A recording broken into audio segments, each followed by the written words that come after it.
Hello, welcome back to See What Sticks. This is our second episode with Hollywood Casting and Film, and on today's episode, I'm on Russell, and I'm Arianna. I'm Olivia. and we have a guest. I'm Leilani Downer, a Los Angeles writer and producer. Awesome. So, since we have Leilani on, who's our first guest, I think we should talk a little bit about the film industry and acting from the perspective of a writer and perspective of people behind the camera and of people writing and creating film works that aren't always on set. Leilani, what do you think about all that?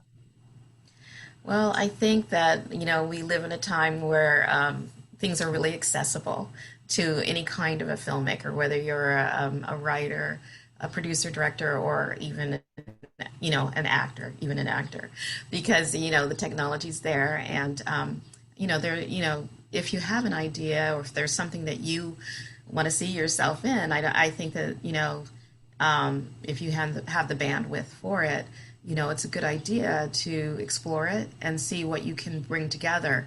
Oftentimes we are in positions where we're waiting for work and, you kind of want that feeling that, you don't have to wait, that you can, step into your craft and see what you come up with.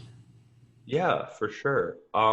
So what do you think the biggest piece is for an actor who has always kind of read scripts, read sides for other people to try to translate that for, let's say, if they want to step behind the camera or if they want to start writing and maybe see their own words on the page and then even on screen? Like, what do you think the biggest transitional point might be? I think the big thing is to realize that you have something to say. I think it starts there.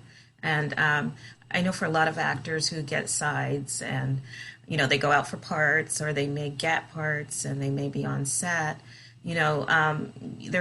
there's times where you look around and, you may think, I could do this, I have something to say, or, I never tell an actor not to stick to the script because, words are precious and it was written by somebody who probably stayed up all night writing it or thinking about it.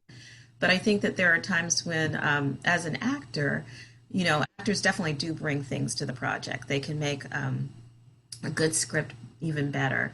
And so I guess going back to the point is, the actor who wants to maybe venture into writing or seeing if they can produce something, it starts with realizing you have something to say and that possibly you want to say it. And maybe you've not gotten the roles that you wanted to that would express your talent in the way you want it to be expressed.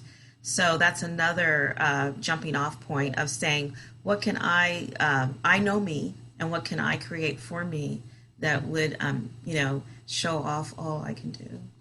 Yeah, definitely. Ariana and Olivia, what do you guys think about all that, especially from another perspective, people who are writers but have just different experience levels than Lonnie and also have seen things in front of it and behind the camera? I do agree because I do think that everyone deserves to have their voice heard. And maybe an actor who wants to transition to becoming a writer or behind the scenes will give a new perspective on something that's already out there. Yes. Yeah, and I would agree with that as well. And I think that there's a lot of benefit in working in just one role on a set. I feel like it will give you a lot more of a well-rounded idea of how to make a film and an ending product. Yeah. So as someone myself who's not the world's best writer but has something to say, what do you think the best way to communicate that to actors and other writers, especially when the project isn't done, but you have someone in mind? You're like, I love this idea. This actor's perfect. Like, this whole thing is perfect, but I don't know how to articulate it the right way in a story format. What do you think the best piece for that is? Because I know a lot of actors have that and a lot of other filmmakers have that, where you have a really good idea, you just don't know how to express it. Mm-hmm. Well, I do think that, part of writing, there's two things that I can say toward that. the thing is, if you have an idea and you want to be able to express it, then you need to sit down and take the time to figure out how to put it on the page. I mean, just start with you. That's where you can start. And, focus on the fact that maybe you don't know what a script should look like or where the action points should come or the inciting incidents, but you have a story. So, I would start by just, creatively, free form, putting it down on a page so that it exists somewhere in the universe. And it may not be something that you get back to right away, but you don't want to, you often hear people say, I had this dream, I had this thought, and then maybe a month later, they don't remember that. So I'm saying start by just putting it down, however sloppy, however, just get it somewhere.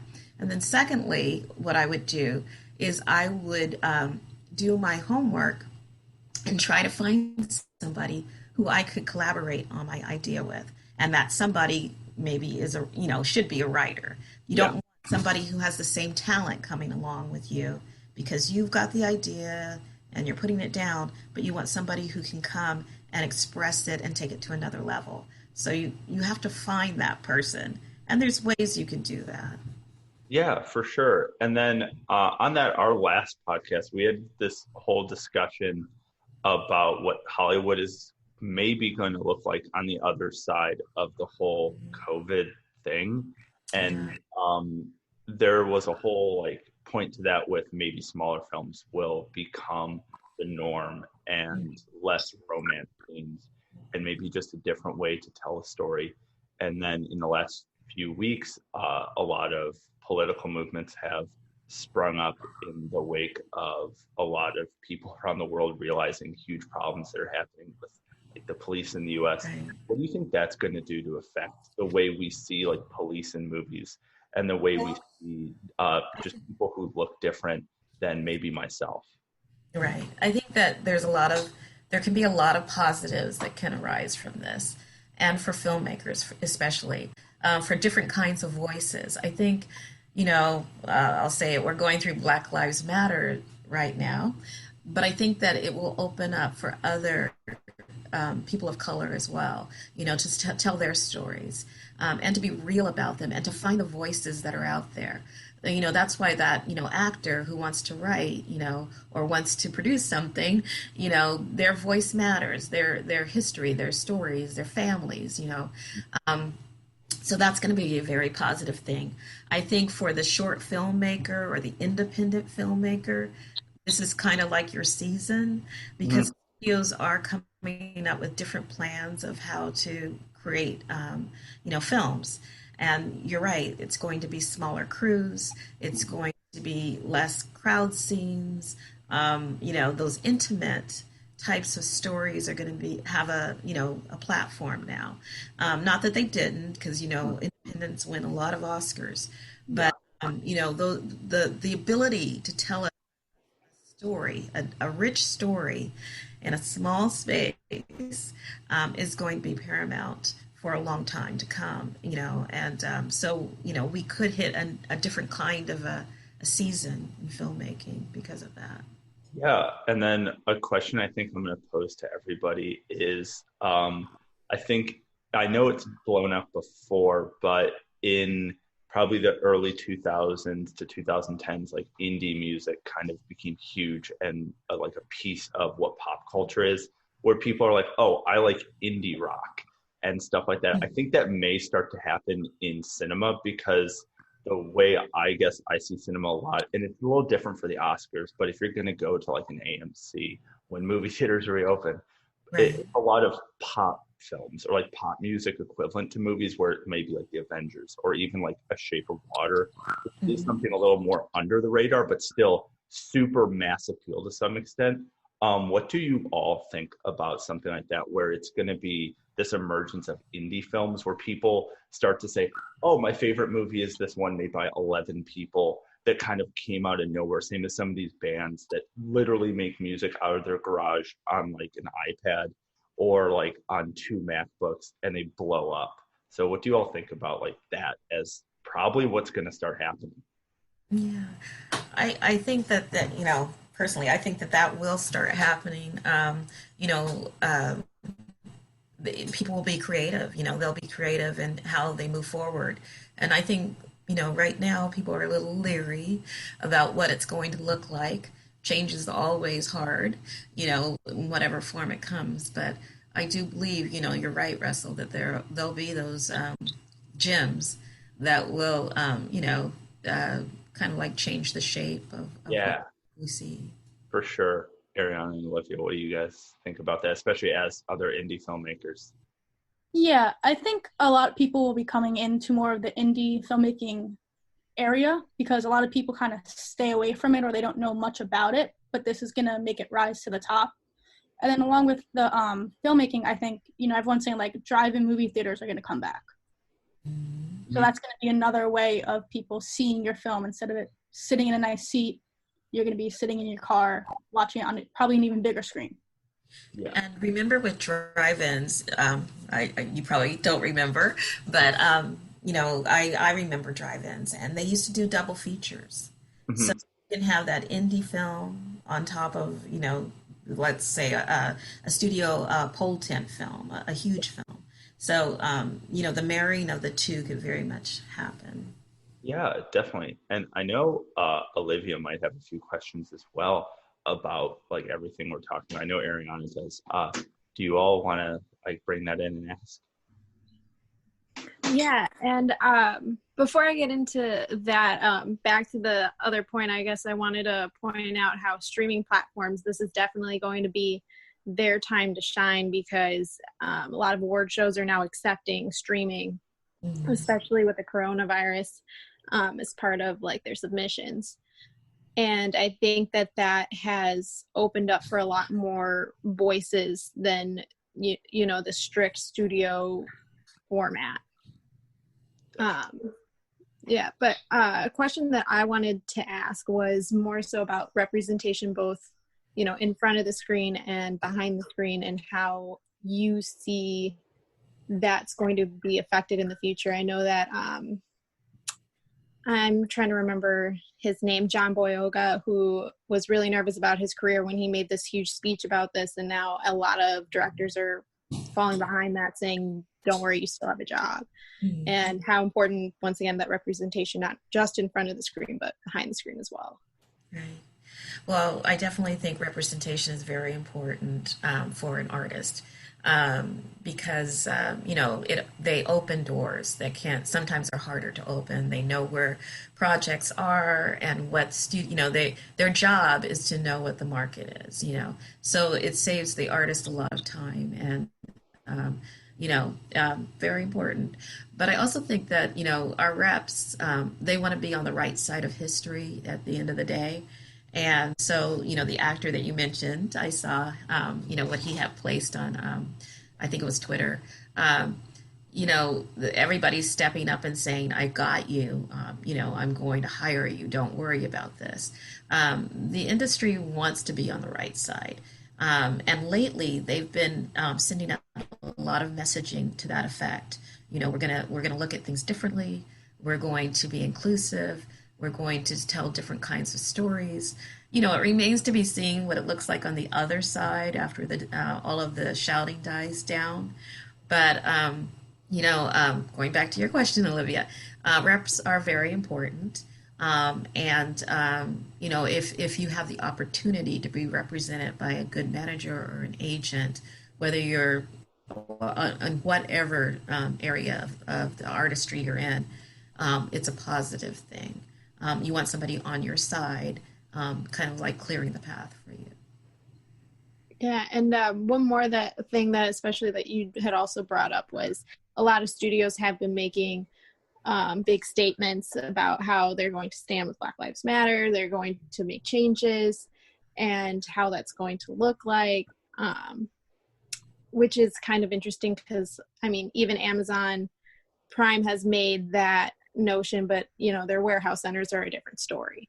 So I'm not sure if you have like any take about, you know, this statement of these studios saying this and, you know, worries about are they going to be able to follow through? Yeah, I think on our side we have to kind of help hold them to it, and we have to show up. If they are making these claims and saying that, they want to be inclusive, they want to tell our stories, then we have to say, okay, we've got a story that you can tell. And we have to be excellent at what we do so that they're just not, saying, okay, I'm going to start a division or a department at the studio that's going to handle this, and then we'll do business as usual on the other side. We want to come with our best guns, and we want to tell really amazing stories and be really amazing actors in front of the screen, so that there's a win-win all around, and we're something that they can say they discovered, but we were always there. So we definitely have to hold them to it. We have to bring ourselves to the table, and make this more than just an event, more than just words. We have a part in it as well. I guess going off that, let's say a person of color who's an actor wants to have their story told. What would the steps be for that person to get like a studio or an indie film company to make that happen? Well, I think that actor, needs to go the distance. There a lot of people, and will say, I have an amazing story. I was raised this way. This happened to me, and that's all well and good. But you need to kind of like put the pieces together.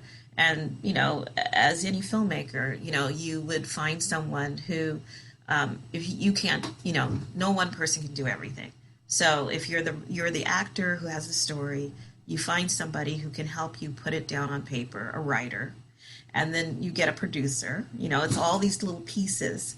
If you are an actor with representation, you could start by talking to your rep, your agent, your manager, letting them know, I have an idea. Can you help me? Can you help steer me to someone? You have to talk about it. Somebody once said to me, you have to treat it like you're looking for an apartment in a way. If you're looking for, you've got an apartment, but you want to move somewhere else, you start to tell people, I'm looking for an apartment. Have you heard of anything? You start talking about what you want to do. Talk to your reps, talk to your fellow actors. We also often talk about putting a team together. And I think that, like I said, not one person can do everything. As a writer, I have to look for that producer. I have to look for that director, someone I feel like I can work with. So I would say, if you've got representation, talk to your representation about what you want to do. If not, then you need to start kind of like doing your own little homework, and networking is a really great thing for that kind of thing. If you're in groups, talking to people, letting them know what you want to do. I have an idea. I need to find a writer. I have an idea. I need to find a good producer. That kind of a thing. And then another question I guess I had that sort of came up because of what we just talked about is, do you think that potentially at least right now, before things really start changing in a big way, even though things have started changing, but like before it really gets rolling with every single person in the industry, or hopefully everyone, do you think a bottleneck for some of this could be casting? Because casting agents aren't always on board, and unfortunately they kind of hold the keys to like the other side. And how would you kind of navigate getting past that as an actor or as a filmmaker? Because the casting team for Hollywood casting film, of course, we're all together and we can collaborate and say, hey, this is really what we want. Like, please find this. Or we're on the casting sessions and we do have a big say, or we have the final say on something. But that's not the situation for every actor. What is the best way to sort of kind of circumvent or navigate that really tricky situation where people may not be communicating the right way? Right. Well, casting directors have been known to be gatekeepers. Their whole thing is they want to please the producers of a project or the director of a project. So they want to bring in somebody that they know, they want a yes when they bring somebody in. So, I think that for actors, it's not an easy thing, venture in trying to be an actor. There are so many actors out there. a lot of talented actors, and sometimes there's, I'll say only one part to go after. I, I this whole business is kind of like a walk of faith, but I would say just you have to kind of like be the best you can be, know the roles you're going out for, that that you're a good fit for them. Mhm. And I would say, I always tell actors, don't give up. Even if you go to the same casting director 5 times, that there's that one time that you're going to be the perfect one. There are things you can do. You can be off book. You can be personable in the room. Mhm. Have that energy that somebody wants to be around. That goes for a lot of different roles in filmmaking. But when I cast, I always tell actors that when you walk into the room, and I've picked you because of your picture or your reel or whatever, I am rooting for you. I want you to be that one. I want to stop looking. You're Mhm. the guy. So I tell some of my actors, it's yours to lose.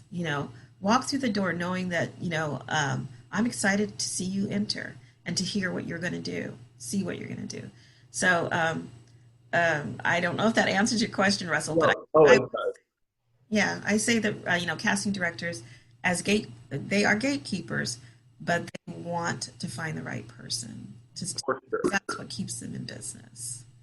Yeah, and then a thing I'm going to open up to for everyone is this idea of moving forward in writing and like acting.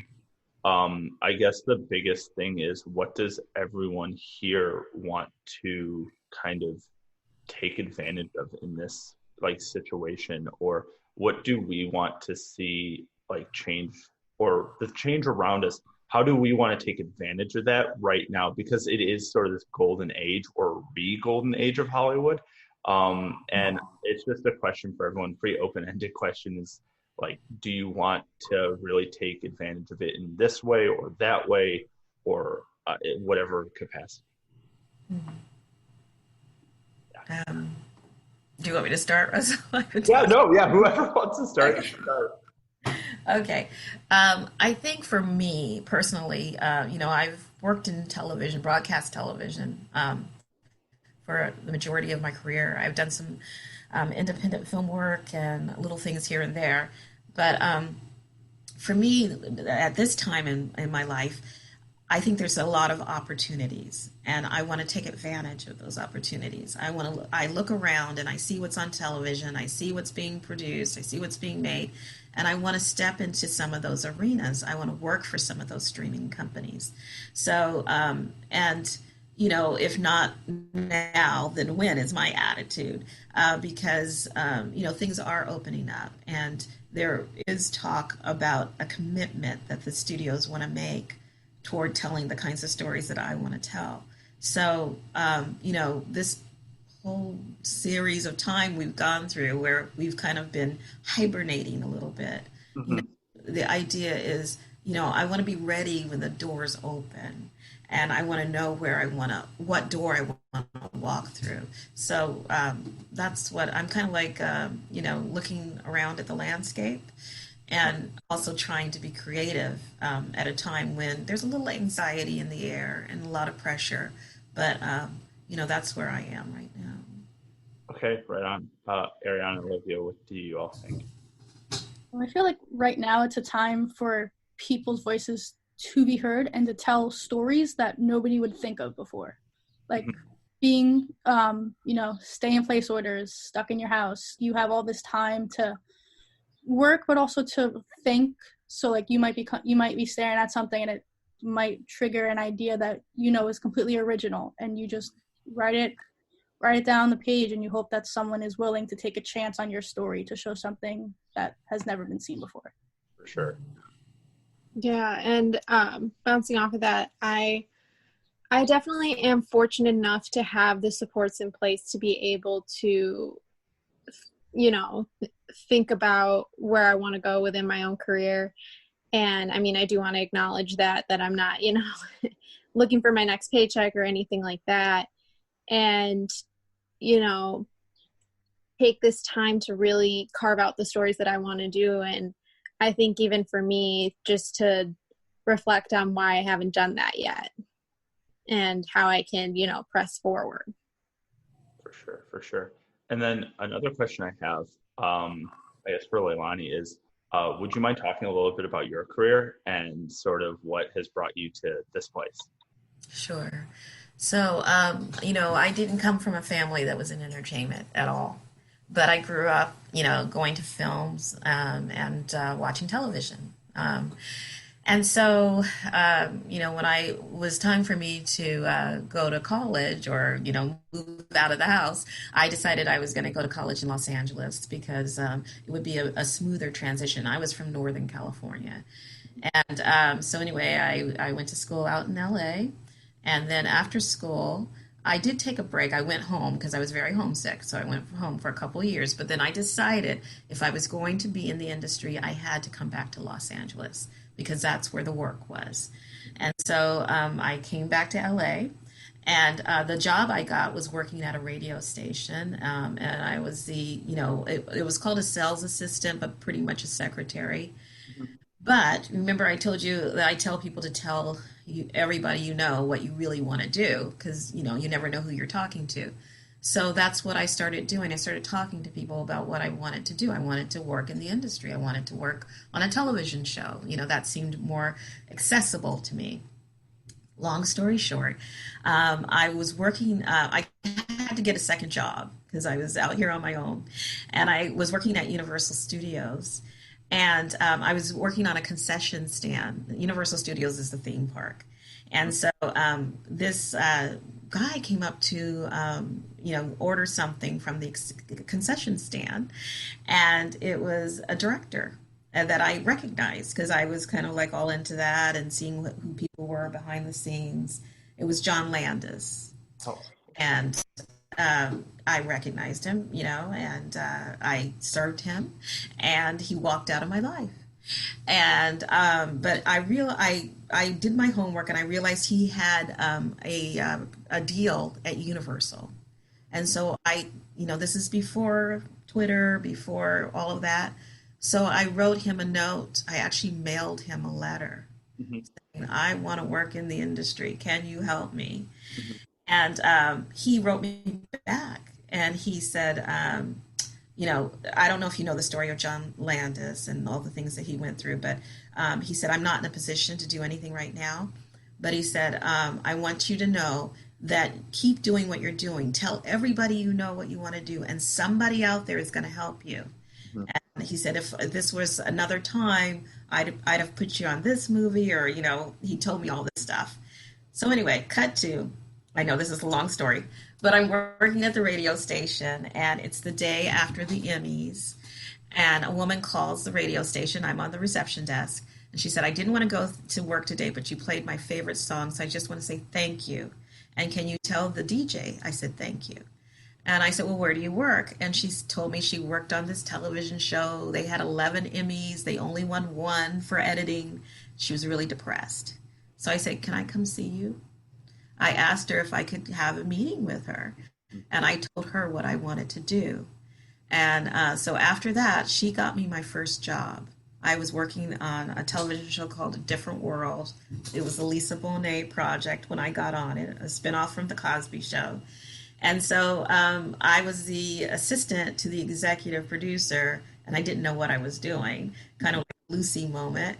But anyway, long story short from there is I got my first writing job as a writer's assistant. I got a writing job, and then I got my agent, and then I started working in television. So the moral of the story for me was be in the right place at the right time and tell people what you want to do. Don't keep it a secret. Do the job that you were hired to do and do an amazing job at it. I've given people work because I saw what they could do in other areas. Yeah. But let people know there's a talent there. You got a secret, but don't keep the secret. Yeah, definitely. Well, thank you. And in our last 5 minutes, I think that's a really good point and kind of something to reiterate for all of us to the teams that we work with and other people we know who may have gone to film school and everything else. Right now, I think all of us especially with Hollywood Casting Film, have been given a really cool opportunity to have that where it's like, oh yeah, this is what I want to do, and it isn't a secret anymore. And I think that's really good motivation for anyone else listening who may want to get into entertainment or just wants to do another thing with their life is, yeah, just tell people you want to do it and someone's going to listen. Or more so, someone will take it very seriously and be like, oh, that's very impressive. Okay. And I know for sure that I've worked with people just on my own like fun sets and even with Hollywood Casting and Film projects that people have been like, yeah, I want to direct this piece, or like I want to be cinematographer or assistant camera to get to cinematographer. And I guess in my position, I a lot of times it's like, okay, like cool, like show me your reel, or we'll get to set early and I just want to see what you can do, and we'll like go hands on. And yeah, it's worked for them, and I think that's like a really good sentiment to have. And then on that, I'll stop talking and I'll let Arianna and Olivia close out in the last 5 minutes. Can you all see the timer? Yes. Okay.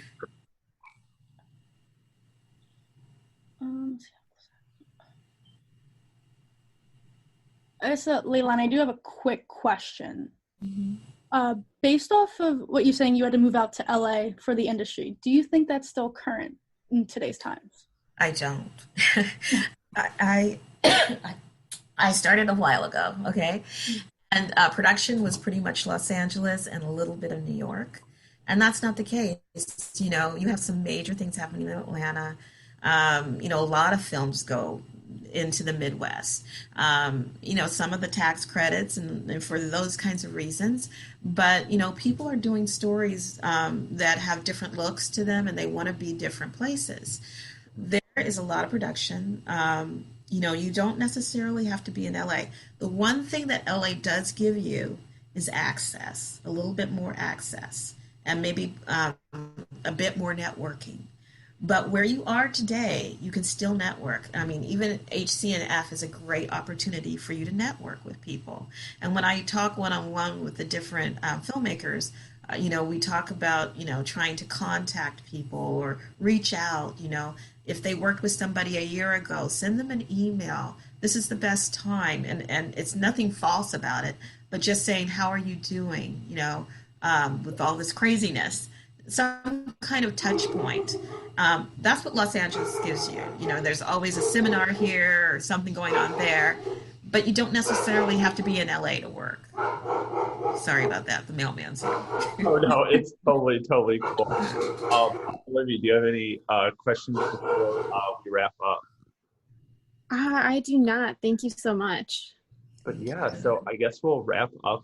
Leilani, thank you so much for this insight into your story and answering our questions about the industry. I think everyone listening and then watching on YouTube will find this super helpful, whether they're in entertainment or maybe they want to get into entertainment, or they just find the entertainment industry kind of interesting, which is what I would think most people listening to this are in one of those fields. But thank you again so much. And I look forward to hearing from people. If you've listened to this, drop us an email, comment, all of that good stuff. But thank you so much. And we will see you on the next show. Okay. Take care, everybody. You too. Bye. You too.